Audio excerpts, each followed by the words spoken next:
The gun was already drawn when Martin Hartwell stepped onto the bottom stair of Pearl Ramsey's porch, and he did not flinch. He stood there in the brutal August heat of 1882, his Marshal's badge catching the late sun like a brand, his jaw set so hard the muscle in his cheek looked carved from the same iron as his reputation. Behind him, 3 men on horseback watched with the practiced patience of men who had learned that waiting was its own kind of weapon. The whole town of Caldera Flats, what there was of it, had gone still. Not a dog barked, not a shutter moved. Even the wind, that constant, mocking wind off the Llano Estacado, seemed to hold its breath. Pearl Ramsey stood on her porch with a double-barreled shotgun leveled at Martin Hartwell's chest, and her hands were not shaking. She was 28 years old, and she had been betrayed by enough men in enough ways that she did not consider this moment extraordinary. What she considered extraordinary was the thing he had just said. The words still hung in the dry air between them like smoke that refused to clear. Nobody passes this door unless she opens it herself. He had said it to Deputy Crane, who had ridden up beside him with a court order folded in his breast pocket, and a smirk on his face that Pearl had wanted to slap off since the day he arrived in this county. He had said it to Fletcher Good, who sat his horse behind the deputy with his expensive suit and his lawyer's letters, and his hidden motive of seizing everything she owned. He had said it loudly enough for the whole silent street to hear, and then he had turned back to face her with those dark, unreadable eyes that she had spent the last 6 months trying not to think about. She had not lowered the shotgun. "You want to explain," she said, her voice flat and controlled, "why I should believe that any word coming out of a lawman's mouth is worth the air it takes to say it." He took one slow step up onto the porch. Not threatening, deliberate. "No," he said, "I don't expect you to believe it. I just expect you to hear it." That was the moment. That single sentence was the thing that cracked something open inside Pearl Ramsey's chest, because every man who had ever stood in front of her with power in his hand had expected her to believe him, had demanded it, had punished her when she didn't. And this one, this iron-jawed Marshal with dust on his coat and something old and tired living behind his eyes, was asking for something so small she almost didn't know what to do with it. She lowered the shotgun by 2 inches. It wasn't much, but it was the beginning of everything. How they arrived at that porch, on that afternoon, with that particular constellation of betrayal and hidden motive and desperate circumstance orbiting them like flies in summer heat, was a story that had started 6 months earlier in the autumn of 1881, when Pearl Ramsey rode into Caldera Flats on a wagon she had driven herself from the wreckage of her former life in San Antonio. She had not planned to stop in Caldera Flats. The town was hardly a town at all, more a stubborn collection of buildings that the West Texas wind hadn't knocked over yet, sitting at the edge of the caprock where the flat, bleached earth dropped away into Red Canyon country. There was a general store, a livery, a small church with a listing steeple, a saloon called the Copper Nail, a jailhouse, and a scattering of houses that ranged from adequate to ambitious depending on who had built them and what they had believed when they started. Pearl had stopped because her left rear wheel had thrown a spoke halfway between Caldera Flats and absolutely nowhere, and because the mule, whose name was Biscuit, had developed an opinion about continuing that she lacked the strength to argue with at that particular moment. She had been on the road for 11 days. She had slept in the wagon bed or on the ground beside it. She had eaten jerked beef and hardtack, and whatever she could forage, which in West Texas in October was not abundant. She had a carpetbag with 2 dresses and everything she owned of value, which included $43 in paper money, a cameo brooch that had been her mother's, a revolver she knew how to use, and a deed to a parcel of land that a lawyer in San Antonio had told her was either her salvation or the most creative piece of fraud he had seen in 20 years of practice. She was still not entirely sure which one the lawyer had meant as his final verdict. The land deed was the legacy of her late husband, Thomas Ramsey, who had died of a fever 14 months prior, and left behind more debts than assets, and this single piece of paper that named 160 acres of land near Caldera Flats in Presidio County as property belonging to Pearl Ramsey, née Clark. Thomas had bought it on speculation 3 years before his death, paid almost nothing for it, and promptly forgotten it in the way that Thomas had forgotten most things that required sustained attention. Pearl had found the deed in the bottom of a trunk while settling his estate, and she had held it in her hands for a long time before deciding that it was a sign, or at least a direction, which was more than she had possessed at that point. She had sold the house in San Antonio. She had paid what debts she could. She had bought the mule and the wagon and 3 months of supplies, and she had pointed herself west. The wheelwright in Caldera Flats was a man named Dobbs who charged her fairly and fixed the wheel in 3 hours, and told her without being asked that the road out to the Ramsey parcel was passable if she didn't mind going slow. She had thanked him, bought additional provisions at the general store, and was about to climb back onto the wagon when a man came out of the jailhouse across the street and stood on its small porch, watching her with the particular alertness of a man whose job required him to notice things. He was not what she would have called handsome in any conventional sense. He was tall, with a lean, angular quality to his frame that suggested he did not miss meals so much as he simply forgot them. He had dark hair showing a little gray at the temples, a face that was weathered without being rough, and dark eyes that tracked her with an intelligence that she felt across 30 feet of dusty street. He wore a Marshal's badge and a Colt revolver on his hip, and he wore both with the quiet authority of a man who had been doing it long enough that neither object felt like a prop anymore. He nodded at her, a single, minimal acknowledgement. She nodded back, equally minimal, and climbed onto the wagon and drove out of town without looking back. She told herself she did not think about him during the 2-hour drive to her land. She was, as she would later admit only to herself, not entirely honest about this. The land itself was not beautiful in any soft or gentle way. It was West Texas, which meant it was vast and hard and honest about the difficulty of existing within it. The 160 acres sat on a slight rise above a dry creek bed that ran with water when it rained, which was not often. There were scattered mesquite trees, prickly pear, and a single enormous live oak that had been there long enough to develop a personality. There was a house, which Thomas's deed described optimistically as a substantial dwelling, and which Pearl found to be a 2-room structure of rough-cut limestone with a plank floor, a fireplace that drew correctly, a roof that needed 1 section of new shingles, and a porch that faced west and caught the sunset in a way that made her breath catch despite herself.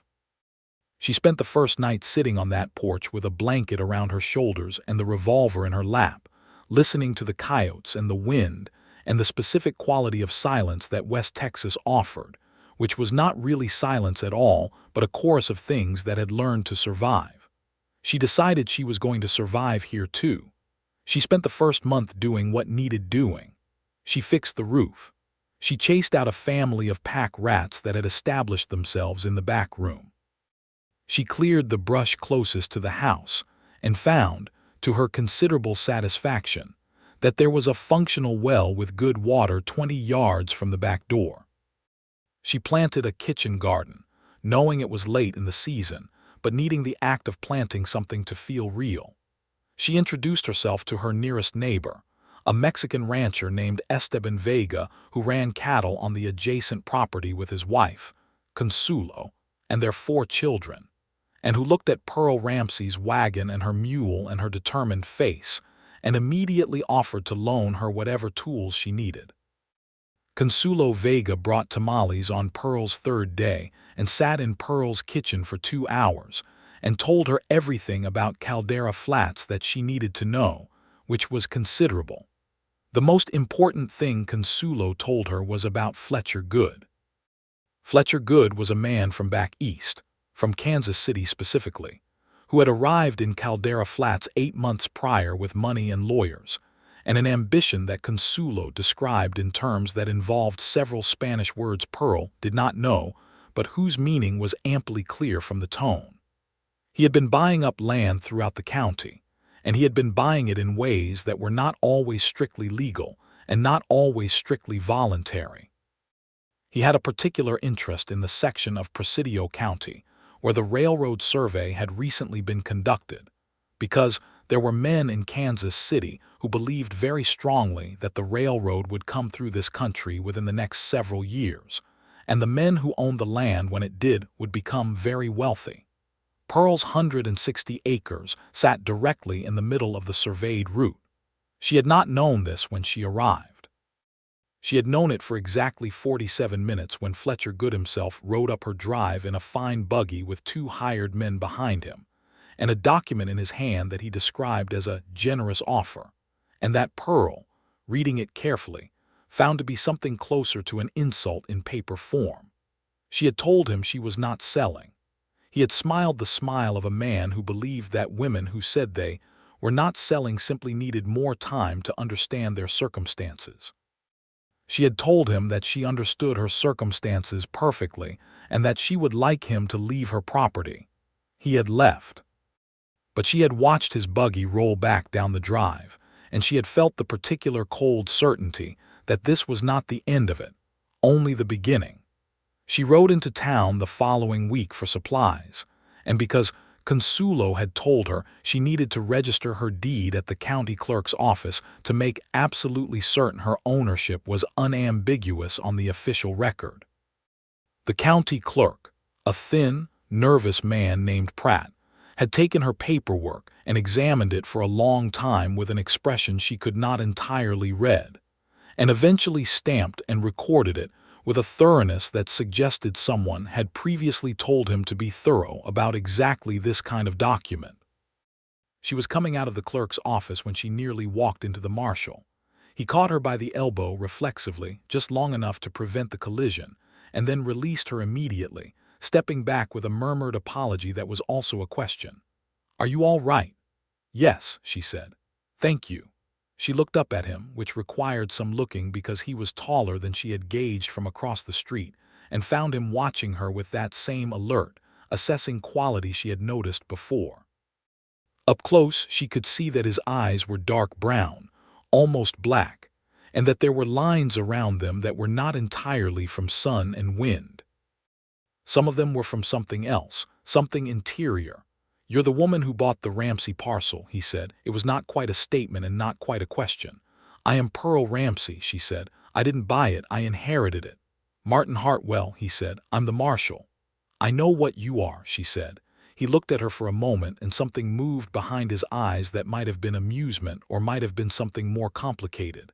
"Has Good been out to see you yet?" he asked. The directness of it startled her, though she did not show it. "He has," she said. And nothing," she said. "I told him I wasn't selling and I showed him off my property." He was quiet for a moment, and she had the impression that he was thinking several things in sequence before he chose which one to say. "He won't stop at one visit," he said finally. "I am aware of that," she said. "If he harasses you or threatens you or does anything that crosses a legal line, I need you to come to me," he said. "Directly to me, not to Deputy Crane." The last sentence was specific in a way that she filed away carefully. "Why not to Deputy Crane?" she asked. Another pause. "Because Deputy Crane works for the county," he said, "and Fletcher Good has spent a considerable amount of money making friends in the county." He said it with a flatness that made it clear he considered this a fact, not an accusation, and also that he found it unacceptable in the private architecture of his own values. "But you don't take his money," she said. "No," he said, "I don't." She looked at him for a moment. "Why should I trust that?" she asked. He met her gaze steadily. "You probably shouldn't," he said. "Not yet, but I'm telling you anyway." She walked away from that conversation thinking 3 things simultaneously. First, that Fletcher Good was going to be a serious problem. Second, that Martin Hartwell was either an unusually honest man or an unusually sophisticated liar. And third, that she was going to have a very difficult time not thinking about the way his voice had sounded when he said, "Not yet," and the particular weight of the 2 words together. The weeks that followed settled into a rhythm. Pearl worked her land. She rose before dawn and worked until dark. She mended fences. She tended the garden. She learned from Esteban which sections of the creek bed held water longest after rain, and which gullies were most likely to fill during a hard storm. She acquired 2 chickens and a milk cow from a family that was moving on, and she learned to do the things she did not already know how to do with the specific determination of a woman who understood that nobody was coming to do them for her. Consuelo came twice a week.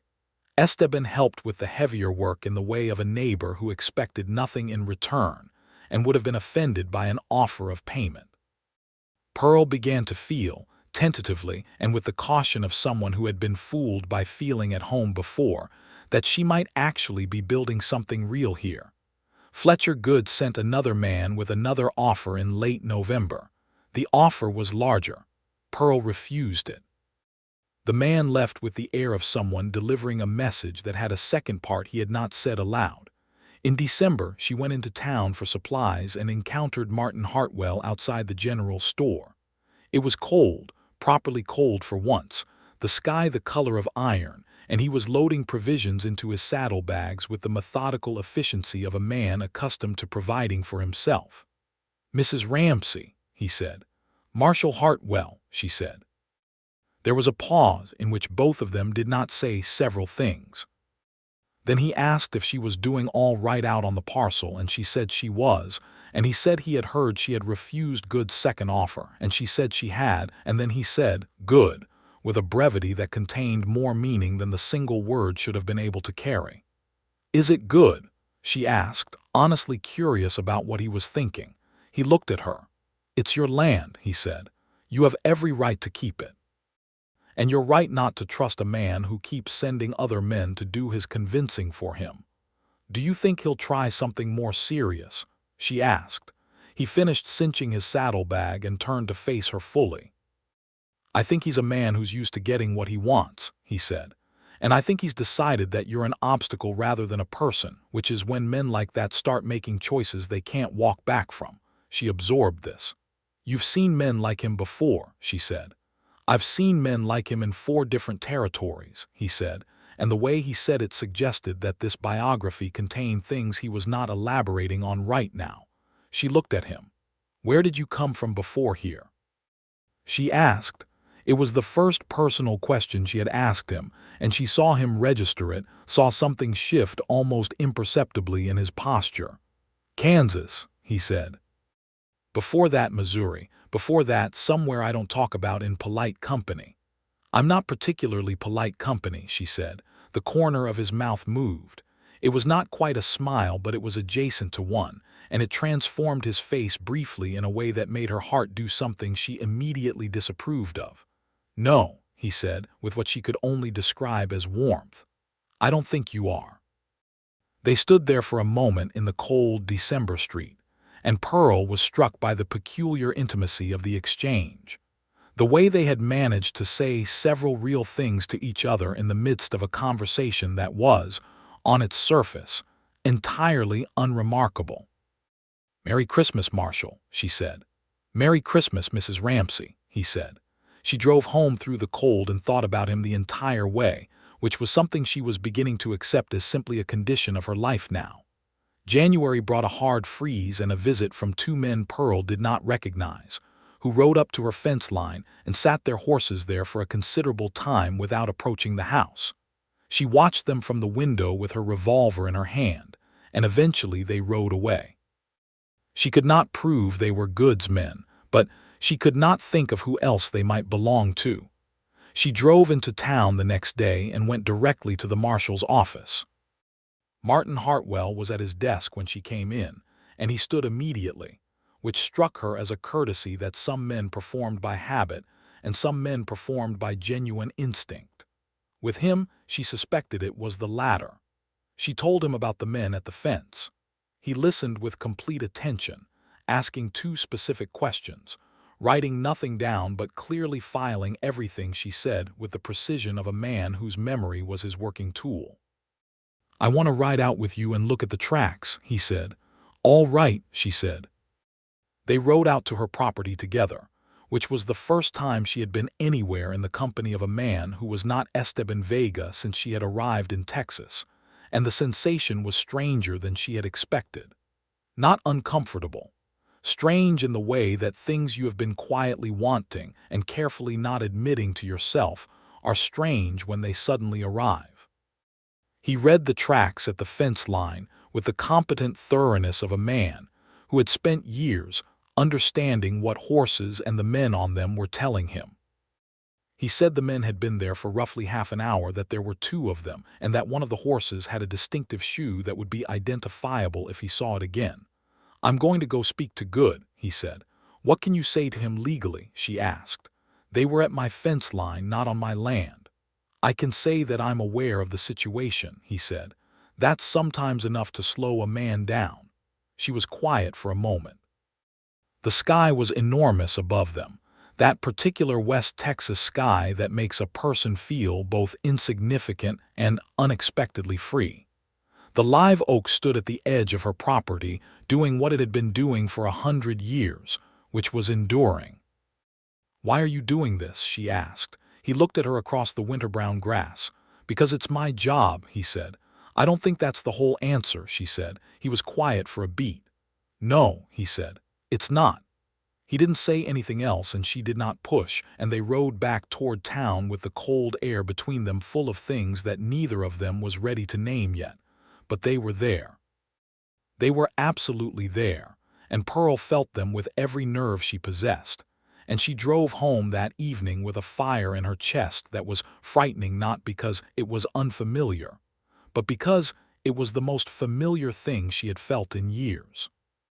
She recognized it the way you recognize a song you loved before you understood loss, and she was afraid of it for exactly that reason. She had been in love before. She had loved Thomas in the beginning, had loved him with the uncomplicated wholeness of a woman who had not yet learned what loving the wrong person costs. Thomas had not been cruel. He had not been a bad man. He had simply been a man who could not stay in one place, could not sustain attention, could not understand that love required something more than feeling it, and something less than all the words you said about it. He had left her alone in rooms and in conversations, and eventually in a marriage that was technically intact but functionally empty. And she had done the work, and kept the house, and told herself that this was what it meant to be a practical woman, until the day he died, and she discovered that grief was complicated when you were also, underneath the grief, relieved. She did not think Martin Hartwell was anything like Thomas, but she was not ready to trust the thing that told her that. February arrived with the second attempt at her land. Good's lawyer appeared at her door with a document he called a competing claim, asserting that the original transfer of the parcel had been conducted improperly, and that a prior lien existed on the property that superseded Pearl's deed. The document was elaborate and official-looking, and Pearl read every word of it standing in her own doorway without inviting the man in. Then she told him that he had 5 minutes to leave her property before she went for her shotgun. She rode into town that same afternoon and went to see George Haverstock, who was the only attorney in Caldera Flats and who had a reputation for being genuinely independent of Good's money, primarily because he was old enough not to need it and stubborn enough not to want it. Haverstock examined the competing claim document with the reading glasses and the expression of a man who had seen most varieties of legal malfeasance across a very long career, and had developed a comprehensive contempt for all of them. He told her after 40 minutes of careful reading that the claim was based on a forged prior lien, and that he could demonstrate this clearly, but that demonstrating it would require filing a response in district court in Marfa, which would take time, and that in the interim the document gave Good a potential legal pretext to attempt to occupy the property. "Attempt," Pearl said. "Can he actually do it?" "Not legally," Haverstock said. "But men with enough money have a tendency to confuse what they can do with what is legal." "What do I do?" she asked. "You stay on your property," he said. "You do not leave it voluntarily for any extended period. You document everything." and you have someone with authority on your side." She knew who he meant. She went to Martin Hartwell that evening. He was in his office, and he looked up when she came in, and she saw in his expression something that she was beginning to recognize as the way he looked at her specifically, a sharpening of attention that was different from his professional alertness, something more particular and more personal. She laid Good's document on his desk and told him what Haverstock had said. He read the document. He was very quiet while he read it, and very still, and she had learned in the weeks since she had known him that his stillness was not absence but the opposite of it. He was never more present than when he went completely quiet. He set the document down. "This is a forged document," he said. "I know the signature it's citing. That notary hasn't practiced in Presidio County for 3 years." Haverstock said the same thing, she said, "but it still gives Good a pretext." "Only if someone enforces it," he said, "and no one will enforce a document I have formally flagged as suspect." She looked at him. "Can you do that?" she asked. "I can document my concerns with the county court," he said, "and I can make it very clear to anyone who approaches your property with that paper that I consider it fraudulent and that I will be watching what happens next." She felt something ease in her chest that she had not entirely realized was clenched. "Thank you," she said. He looked at her across the desk in the lamplight of the office, and the moment was quiet in a particular way, weighted with something that went beyond the legal situation that had brought her here. "You don't have to do this alone," he said. "That's all I'm trying to tell you." "I've been doing things alone for a long time," she said. "I know," he said. "I can tell." She looked at him. "Is that obvious?" She asked, meaning it genuinely. "No," he said, "but I've been paying attention." She drove home that night in the dark with the stars enormous above the flat land and her heart conducting itself in ways she found both wonderful and alarming. He came to her property 3 days later, which was a Saturday, and the pretext was that he wanted to follow up on Good's document. But they both knew, in the way that honest people know things they are being careful about, that the pretext was a frame and the real thing was something else. She made coffee and they sat on the porch, which was cold but bright, the winter sun doing its best, and they talked for 2 hours about things that were not Fletcher Good. She learned that he had come to marshaling sideways, after years as a cattle drover, and then a brief, unhappy stint as a deputy in a Missouri town where he had made enemies of the wrong people, and had to leave or lose things more important than his position. She learned that he had been in Caldera Flats for 3 years and that he had chosen it deliberately, because it was far from the things he was trying to get distance from. She did not ask what those things were. Not yet. He learned that she had grown up in Georgia, had come west as a young woman with Thomas, had spent the first 10 years of their marriage believing that the next place would be the one where they finally put down roots. He learned that she had no family left to speak of, a brother in Georgia she had not heard from in years, and that Caldera Flats was the first place she had chosen for herself rather than followed someone else to. "Is it what you hoped for?" he asked. She looked out at her land, at the winter-bare mesquite and the live oak and the dry creek bed catching the sun. "It's harder," she said, "but it's mine. I didn't know how much that would matter until I had it." He nodded as if he understood this exactly. "What about you?" she asked. "Is this what you hoped for?" He thought about it. "I hoped for quiet," he said. "I got something more complicated, but I think I prefer the complicated version." She looked at him. He was looking at her. The moment stretched between them like warm taffy, and Pearl felt herself at the precise edge of something she had been circling for months, and she made herself step back from it because stepping off edges was something she had promised herself she was done doing without knowing where she would land. "I should let you get back to town," she said. He stood immediately, respectful of the signal. "Of course," he said. He rode back down her drive and she watched him go and told herself that what she was feeling was simply gratitude, which was one of the most dishonest things she had ever told herself in a life that had not been short of opportunities for self-deception. March came, and with it, escalation. Good had clearly decided that patience was costing him more than action. 2 of Pearl's fence posts were cut in the night, and Biscuit the mule was let out of the small enclosure she had built near the house, though he was found the next morning standing in Esteban Vega's yard looking philosophically unbothered. Someone shot out her window pane on the south side of the house in the middle of the night, a single shot that Pearl answered by coming out of bed and onto the floor in a single motion, and staying there until she was certain it was not followed by another. She was angry. She was genuinely, deeply, galvanizing angry in a way that sharpened everything instead of clouding it, and she drove into town the next morning with the shattered glass still in the frame and went to Martin Hartwell with a fury so controlled it was almost calm. He listened to everything. His face went through something as she described the gunshot, a tightening around the eyes and jaw that she recognized after a moment as the specific anger of a man who does not show anger easily but who feels it with considerable depth. "I'm going to speak to Good directly," he said. "You've spoken to him before," she said. "Not like this," he said. She looked at him. "What does that mean?" "It means I'm going to make myself sufficiently clear that he understands the cost of continuing," he said. She held his gaze. "I don't want you to put yourself in a dangerous position on my account," she said. Something crossed his face that was too complex to read quickly. "I'm not doing it on your account," he said. "I'm doing it because a man is breaking the law in my jurisdiction and I take that personally." He paused. "And I'm doing it on your account," he said. "Both things are true." She did not know what to do with the directness of that. She found it terrifying and wonderful in equal measure.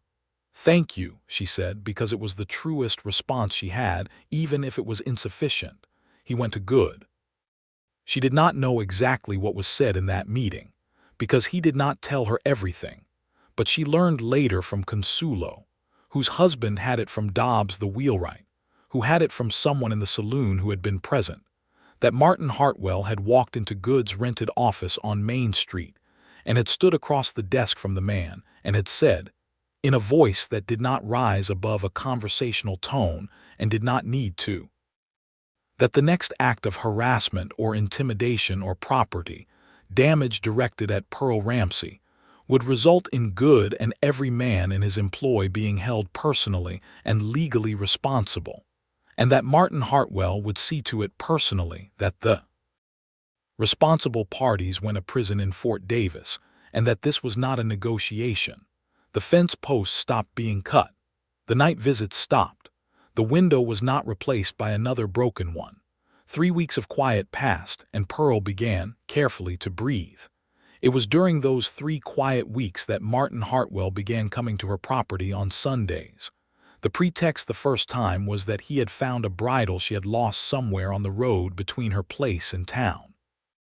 The pretext the second time was that Haverstock had sent a document regarding her case that Martin had thought to deliver personally. By the third Sunday there was no pretext at all, and they both understood that, and neither of them said anything about it.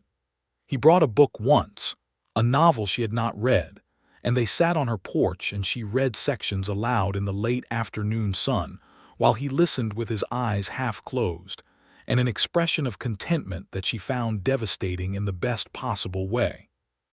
He brought coffee beans another time, from the general store, because he had noticed that she was running low and did not say he had noticed, just set them on her kitchen table as if it were entirely natural. She made him a meal for the first time in the 3rd week of these Sunday visits, a proper Sunday dinner of roasted chicken from her own flock and biscuits from the can of Calumet baking powder she had been carefully rationing, and he ate it with such genuine appreciation that she felt something she could only describe as joy, which was a feeling she had not felt at a table in a very long time. "You're a remarkable cook," he said. "I'm a practical cook," she said. "There's a difference." "Is there?" he said. "In my experience, practical cooking, done by someone who cares about the result, is the best kind." She looked at him across the table in the late afternoon light, and he looked back at her, and neither of them looked away for a long moment. "Martin," she said. It was the first time she had used his given name, and she heard herself do it and could not take it back and did not want to. "Pearl," he said, and the way he said it, quietly, like something he had been holding in his hands for a while, made her throat tighten. "I need to tell you something," she said. "All right," he said. "I don't trust easily," she said. "I haven't for a long time, and I have specific reasons for that, and I'm not going to explain all of them because some of them are not mine to explain and some of them I'm not ready to, but I trust you. I don't know exactly what to do with that yet, but I wanted you to know." He was very still for a moment in that way of his. "I'm going to tell you something too," he said. "All right," she said. "The reason I left Missouri," he said, "and the reason I don't talk about certain parts of my past is that I was involved in something I'm not proud of. Not criminal, but a failure of a different kind. I was engaged to a woman. Her family had money and her father had connections to the railroad, and I didn't know when I proposed to her that half of what I felt for her was the thing I thought she represented, which was a way out of the life I was living. She figured it out before I did, and she ended it, and she was right too. I spent 2 years after that examining myself in ways that were not comfortable." He paused. "I'm telling you this because I don't want there to be a version of this where you find out later and feel deceived," he said. "I've told you I'm not in the habit of deception, and that means I start with the parts that don't reflect well on me." Pearl looked at him for a long time. "What did you learn?" she asked. "From those 2 years," he thought carefully. "That I'm capable of confusing want with feeling," he said, "and that I need to be honest with myself about which one something is before I say it to anyone else." "And which one is this?" she asked. She asked it quietly and without drama because it was the real question. He held her gaze. "This," he said, "is the realest thing I have felt in 8 years, and I am not confused about it." She sat with that for a moment. Then she reached across the table and put her hand over his, and that was all, just her hand over his in the Sunday afternoon light in her small limestone kitchen with the chickens audible outside and the live oak visible through the window, and it was more than enough. It was more than enough, and it was the beginning. April came like a reprieve. They did not rush. They were both people who had learned to be suspicious of rushing, who had paid prices for going faster than understanding warranted. But they moved, steadily and honestly, toward each other. He held her hand on the second Sunday after that dinner. On the third, when she walked him to where his horse was tied at her fence, he turned back and looked at her for a moment and then, very carefully, very deliberately, as if asking a question with the movement itself, he leaned down and kissed her. It was brief. It was not tentative exactly, but it was respectful of the possibility that she might want to take a step back, and she did not take a step back. She put one hand against his jaw, and she felt him exhale slowly, like a man putting down something heavy. When they separated, she looked up at him and said, "I've been thinking about that for 4 months. 5, he said. She laughed, and the sound of it surprised her because it was entirely genuine and entirely happy, and she realized she had forgotten what those two qualities together sounded like in herself.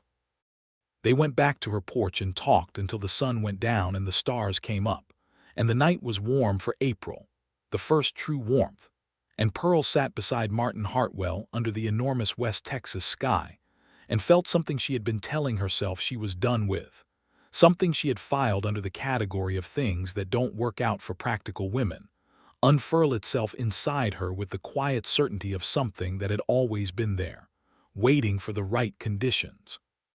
She thought she might be falling in love. She did not say it, not yet, but she knew it the way you know things that matter. May brought the court date in Marfa. Haverstock had filed Pearl's response to Good's competing claim, and the district judge had set a hearing date, and Pearl drove to Marfa in her wagon on a Tuesday morning with Haverstock beside her and Martin Hartwell riding alongside on his horse, which he had volunteered to do without being asked, and without making it larger than it needed to be. The hearing was what Haverstock had predicted. Good's lawyers presented the competing claim. Haverstock demonstrated, methodically and with considerable documented evidence, that the prior lien was forged. The judge, a man named Carver who had been sitting the bench in Marfa for 15 years and who had clearly seen his share of land-grab schemes, was not impressed by Good's legal team. He ruled in Pearl's favor.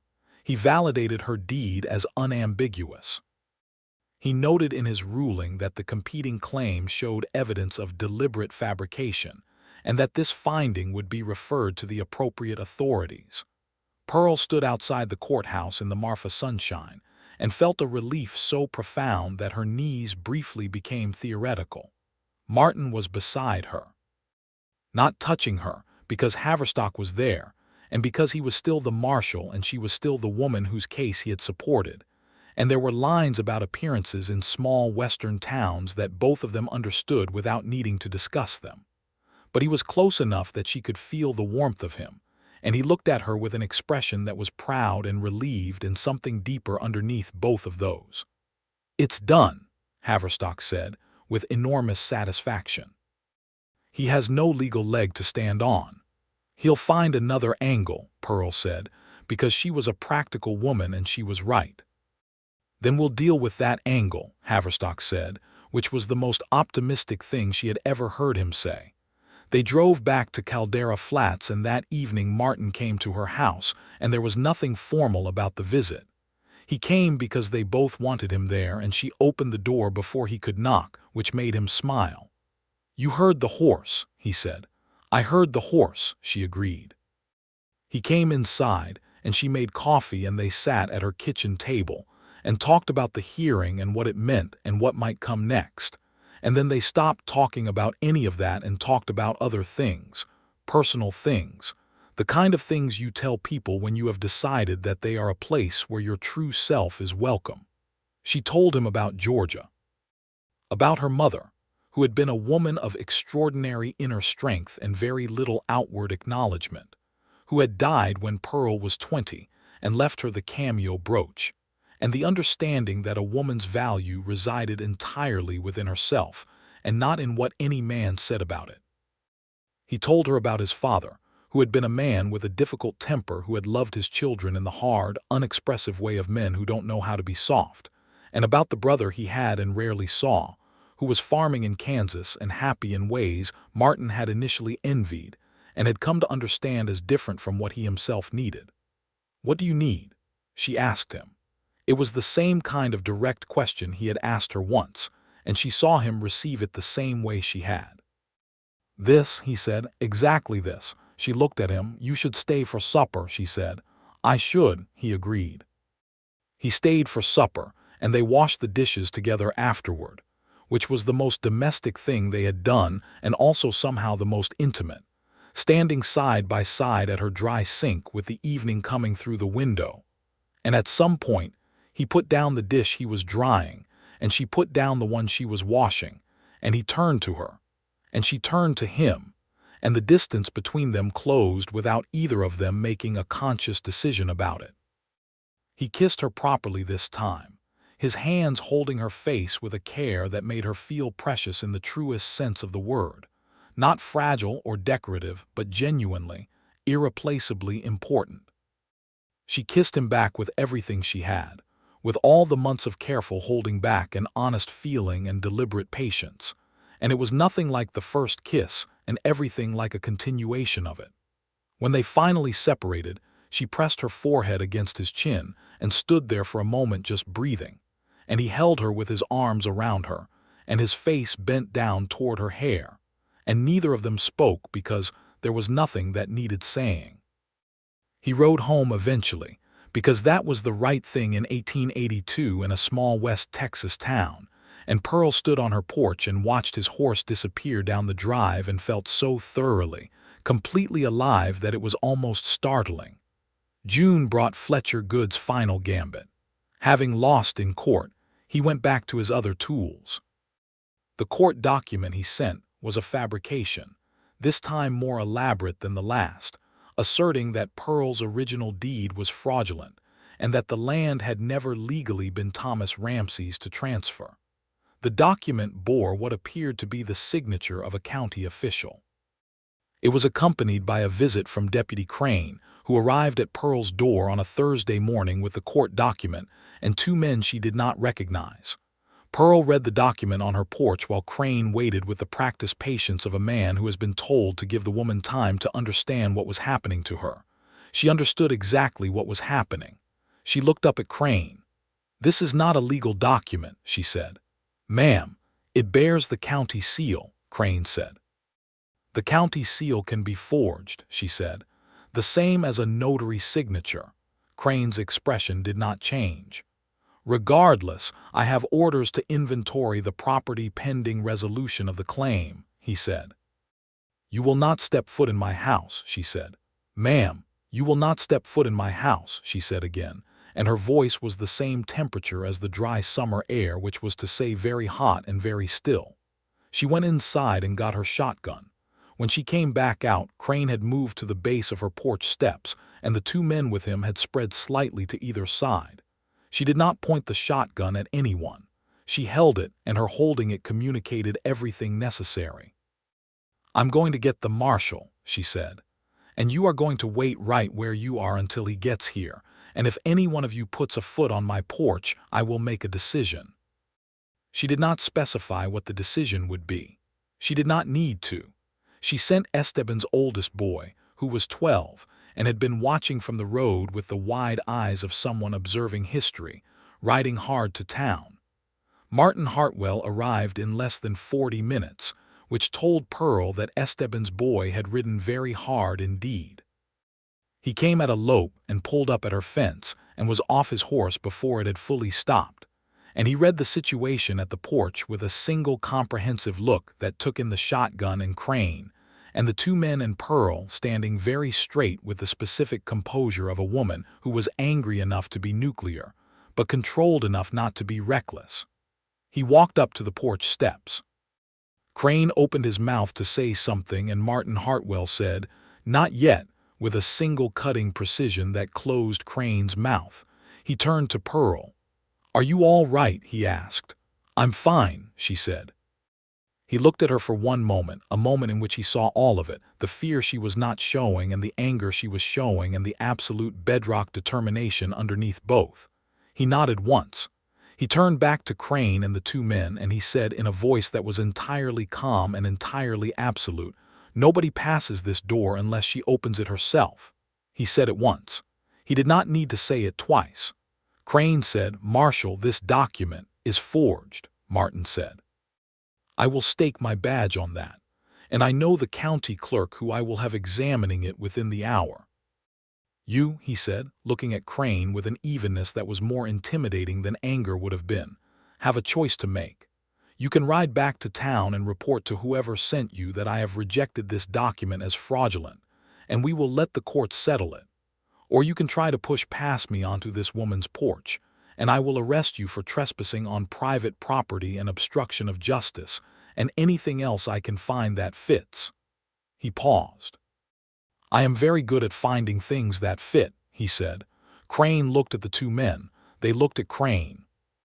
They looked at Martin Hartwell, who was standing between them and Pearl's porch with his hands at his sides and his badge catching the afternoon sun and his dark eyes absolutely, perfectly still.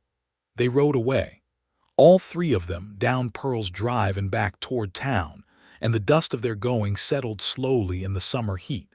Pearl stood on her porch with the shotgun and looked at Martin Hartwell. He turned to face her, and she looked at him, and this was the moment.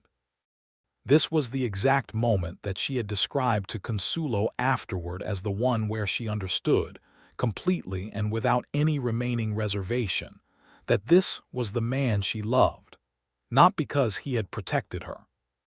She was capable of protecting herself and did not require a man to do it for her, but because he had stood at the bottom of her porch steps and made it entirely clear, to her and to every man present, that her authority over her own door was the only authority that mattered, that she was not a woman to be managed or outmaneuvered or bypassed, that her choice was the operative force in her own life, and he would put himself between her and anyone who thought otherwise. She lowered the shotgun. "Come up," she said. He came up her porch steps, and she set the shotgun against the wall, and she turned and looked at him, and he looked back, and then she said the thing she had been carrying since April. "I love you," she said. He went very still. "I don't say that lightly," she said, "and I don't say it to make you say it back. I say it because it's true and because I have decided that I am not going to be the kind of woman who is true to everyone except herself." He reached out and took her hand in both of his. "Pearl," he said. He said her name the way he always said it, like it was something he had claimed and was keeping, and then he said, "I love you. I have loved you since I watched you drive out of this town on a wagon with a repaired wheel and a mule with opinions, and I thought there goes the most particular woman I have ever seen, and I was right." She laughed, which surprised her, and then he laughed, which surprised her even more because she had not heard him laugh fully before, and it was extraordinary, warm and real and just a little unpracticed, as if he was relearning how to do it. She stepped forward and put her arms around him, and he wrapped his around her, and they stood on her porch in the blazing West Texas afternoon sun, and Pearl Ramsey felt, for the first time in her adult life, that she was precisely where she was supposed to be, in precisely the right arms. What came next required resolution, because good did not simply vanish because of a single confrontation. The forged document was examined by both Haverstock and by the county clerk, who turned out to have been unaware that his office's seal had been used, and who was furious enough about it to cooperate completely with the subsequent investigation. Good's lawyer was disbarred. The county official whose signature had been forged pressed his own legal complaint. Fletcher Good found himself facing a web of charges that included fraud, conspiracy, and tampering with official records, and Deputy Crane, given the option of facing those charges alongside his employer or providing testimony about the nature of the orders he had received, chose testimony. Good left Caldera Flats in August of 1882, accompanied by a federal marshal from Fort Davis, who had been called in when the fraud charges crossed jurisdictional lines. He did not return. The railroad eventually came through the county, though not along the original surveyed route, which was a piece of information that arrived later and that Pearl received with a philosophical equanimity that reflected her genuine relationship with her land, which had never been about the money anyway.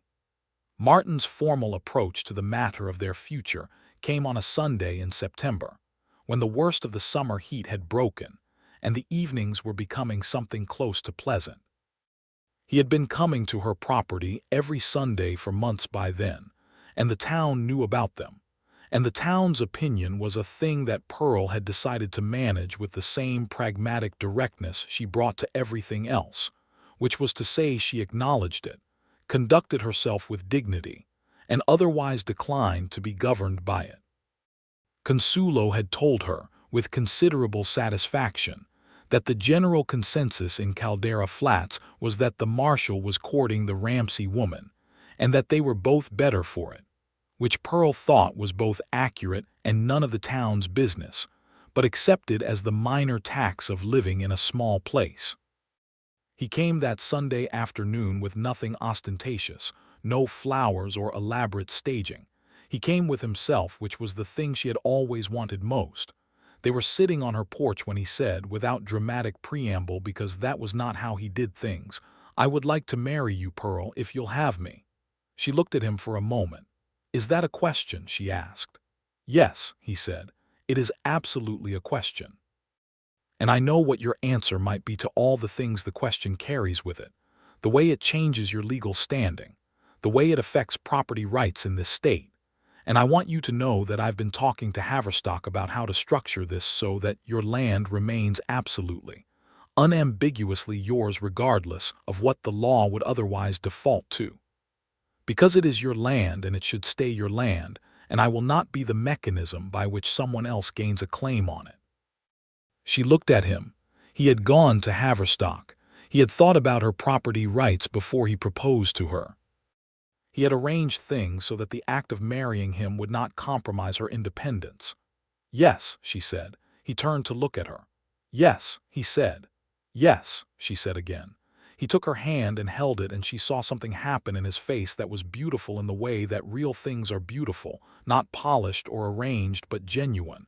A man receiving something he had wanted and being moved by the receiving. "I'll be a good husband to you," he said. "I can't promise I'll be easy because I'm not an easy man, but I'll be honest and I'll be present and I'll do the work." "I know," she said. That's why I said yes.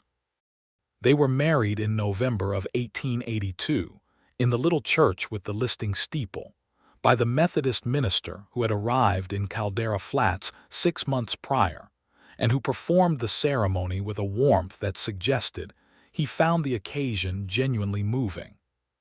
Consuelo and Esteban Vega were there, and Haverstock and his wife, and Dobbs the wheelwright, and a good portion of the town besides, because in a place that small a wedding was a significant event, and because people had been hoping for this particular one since approximately January. Pearl wore her good dress, dark green wool that she had owned for several years, and that fit her well, and made her look exactly like herself, which was the aesthetic she had always preferred. She carried a small bunch of the last autumn wildflowers, pale lavender things that Consuelo's daughter had gathered from the hillside. She walked into the church on her own, because that was how she wanted to do it, and she walked down the short aisle to where Martin Hartwell stood in his best suit, which he had clearly pressed with great care, and which fit his tall, angular frame with a dignity that made her catch her breath. He looked at her coming down that aisle with an expression that was as open as she had ever seen him, all the careful containment he maintained day to day simply absent, and she thought that she would remember that face for the rest of her life, and that she was glad to have it to remember.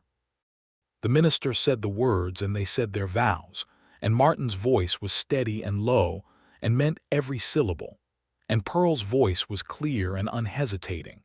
And when it was done, and the minister said that Martin could kiss his bride, Martin put his hands very gently on either side of her face and kissed her, and the church made a collective sound that was approximately 100% approval. The reception was at the Vega property, which was larger and had room for the whole town, and Consuelo had organized it with a thoroughness that would have made a military general envious. There was food enough for twice the number of people present, and fiddle music from a Mexican fiddler named Cruz who could play anything from a waltz to a reel, and the autumn evening was soft and cool, and the stars came out over the caprock like an endorsement. Pearl danced with Martin, who danced better than she had expected, and who held her with a certainty that she felt all the way down to her feet. She danced with Esteban, who was genuinely skilled and who twirled her with such gentle showmanship that she laughed the whole time. She danced with Haverstock, who danced terribly and knew it and did not care in the least. At some point in the evening she found herself standing slightly apart from the crowd with Martin beside her, looking out at the caprock landscape in the moonlight, the flat country that she had not planned to come to and could not now imagine leaving. "Happy," he said. "Unreasonably so," she said. He put his arm around her, and she leaned into his side, and they stood there in the cool November night listening to Cruz's fiddle, and the sound of people being happy in the specific uncomplicated way that a wedding allows for. And Pearl thought about how the most important things in her life had come from the moments when she had been willing to be practical enough to keep going and honest enough to let in what was real. She had come here on a broken wheel and a stubborn mule. She had stayed because the land was hers. She had stayed because she had decided she was a woman who built things rather than abandoned them. And she had found in this flat, hard, honest country both the land she needed and the man she wanted, and the fact that they had arrived in her life together felt, to a woman who didn't put much stock in easy sentiment, like something close to a gift. The first year of their marriage was full and good and not without its difficulties, because real things are never without difficulties. But the difficulties were the kind that can be worked through by two honest people who have decided to do the work together. Martin kept his position as Marshal, because Caldera Flats needed a Marshal and he was a good one, and Pearl kept her land, because the land was hers, and she ran it with the same practical intelligence she brought to everything. They merged their households gradually, his few possessions making their way to the limestone house on the rise above the creek bed, and the house expanded itself accordingly, because Martin could work with wood and stone, and in the spring of 1883 they added 2 rooms to the west side and a proper stable for the horses. Pearl expanded her kitchen garden and began selling preserves and dried herbs in town, which was both satisfying and profitable in the modest, sustainable way that she had always preferred over grand ambition. Consuelo taught her the recipes she had been asking for since the beginning, and Pearl taught Consuelo to read English, which Consuelo had been wanting for years without having had a suitable teacher. The injustices of the time pressed in from outside, as they always did. The Apache bands that still moved through the canyon country south of Caldera Flats were increasingly constrained by reservation policy that Pearl found difficult to regard as anything other than an organized cruelty, and she said so when it came up, which was not always comfortable in a town where opinions were varied. Martin shared her view, which she had known he would from the way he talked about the families he had known in his years of moving through the territories, and they were the kind of couple who did not always have an easy position but had a consistent one. They had a son in January of 1884, born in the limestone house with Consuelo assisting, and the midwife from town who arrived in time to be present if not strictly necessary. Pearl had labored through the night with the focused, ferocious determination she brought to all hard things, and Martin had stayed by her through all of it in ways that she had not entirely expected, and that moved her considerably. They named the boy James, for Pearl's father, whose name she had been keeping in reserve for something worth using it on.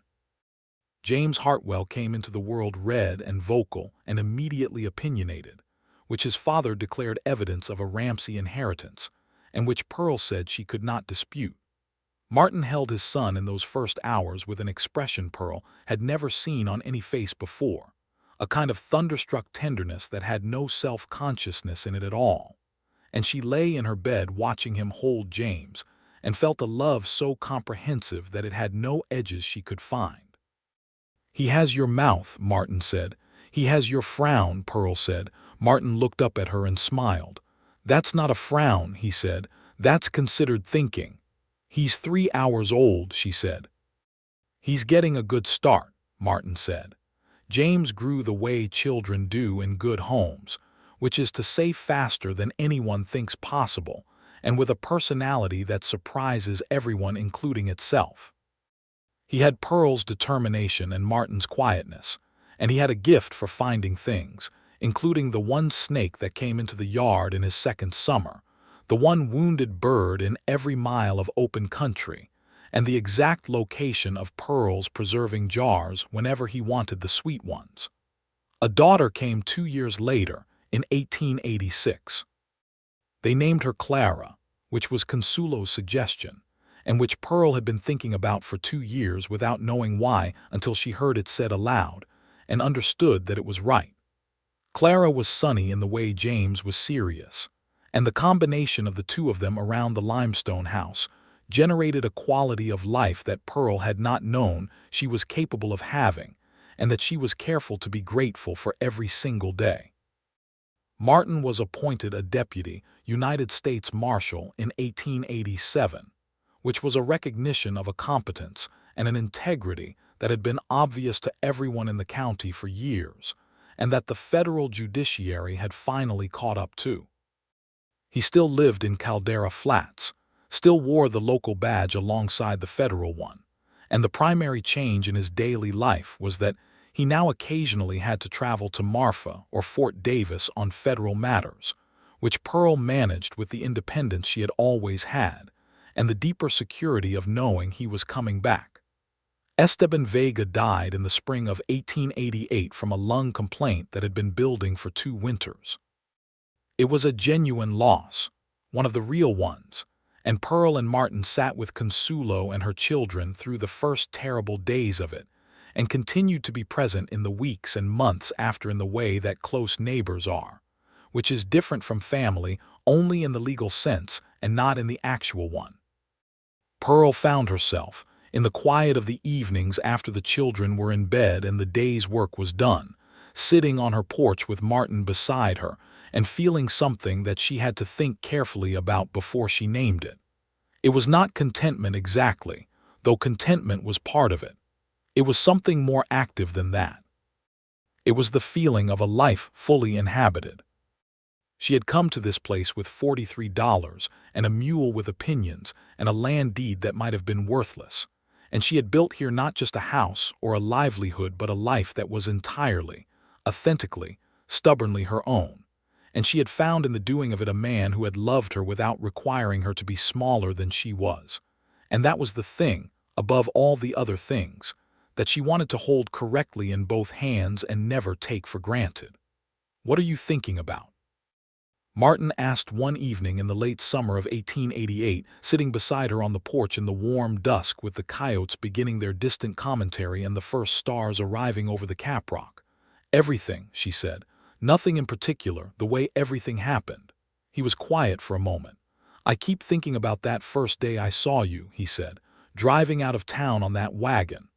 "You watched me go," she said. "I watched you go," he confirmed.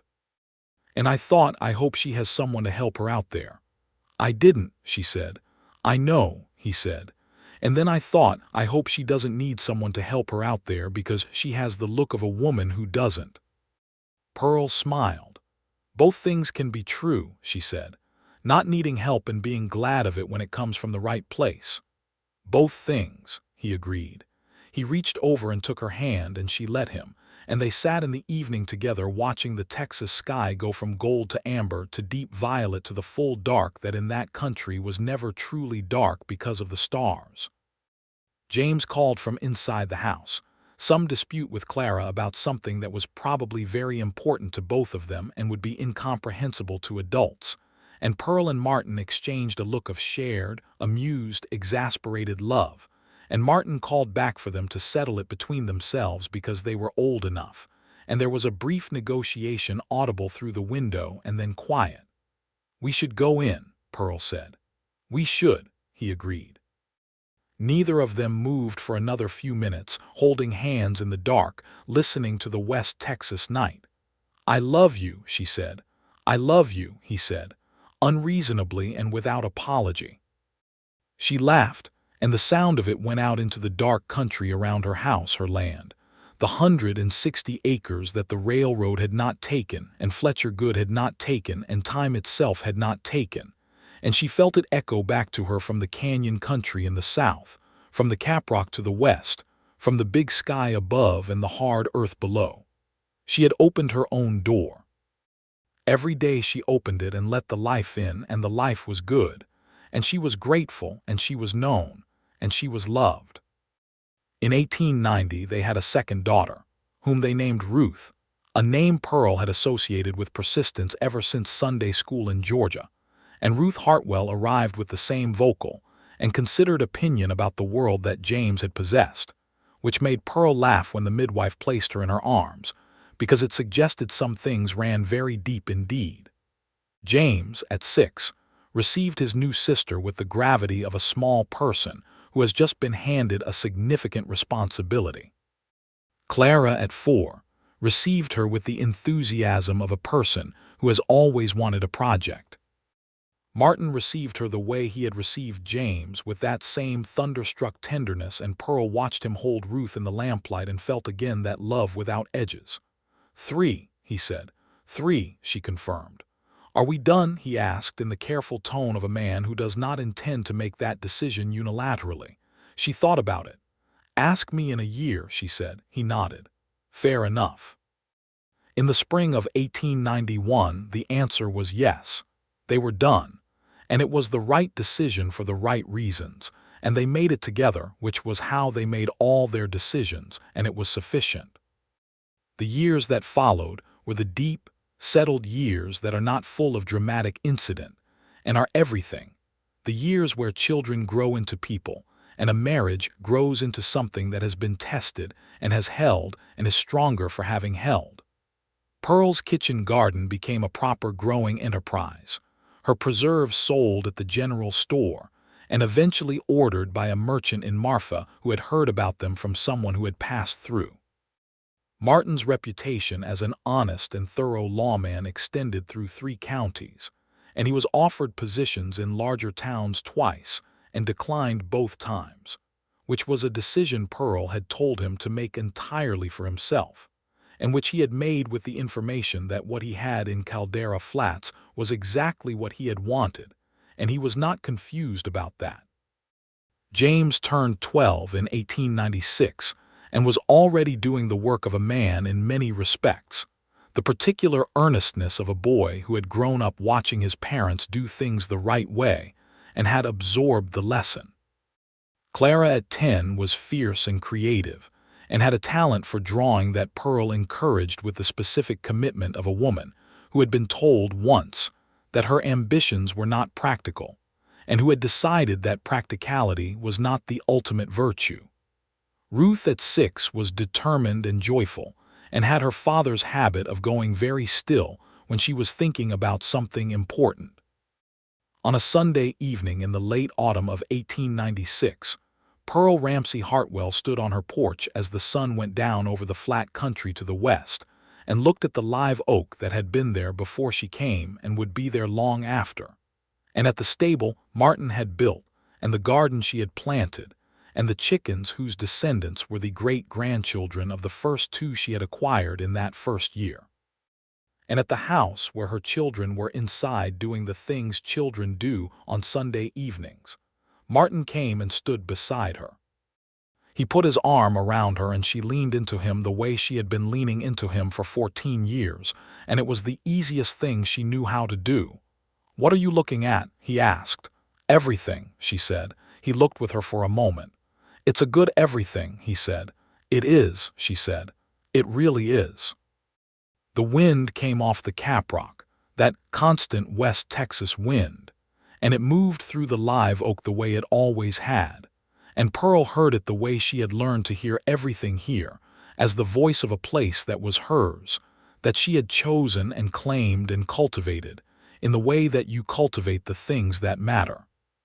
She had come here on a broken wheel and she had stayed, and everything else had come from that. She was home. She was thoroughly, completely, unreasonably home, and she would not have changed a single thing.